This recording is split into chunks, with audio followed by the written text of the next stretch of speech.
let's be clear, Iran doesn't want a war. Iran has long avoided Israel's baiting and provocation into a conflict. Even the last time it sent missiles, they announced them in advance. It was kind of all choreographed. I don't think there were any Israelis killed. Maybe there was one Israeli killed or wounded, but the numbers were not like now. So that would probably, if an event like that happened, then I think Trump would probably be willing. But I sense, Trump keeps talking about negotiations. I don't think the Iranians are especially since we just assassinated some of their negotiators, or Israel did.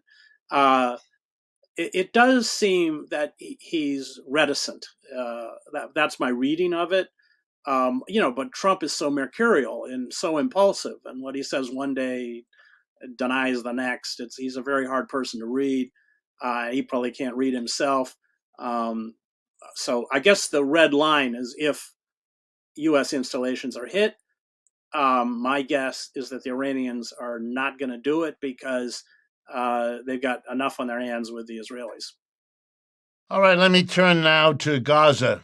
Tell me what your sense is of an end game there, if there is one, and how these events will shape any change, if any, in what Israel seems to want to do there. Well, the war with Iran, or the conflict with Iran, will clearly accelerate the genocide in Gaza.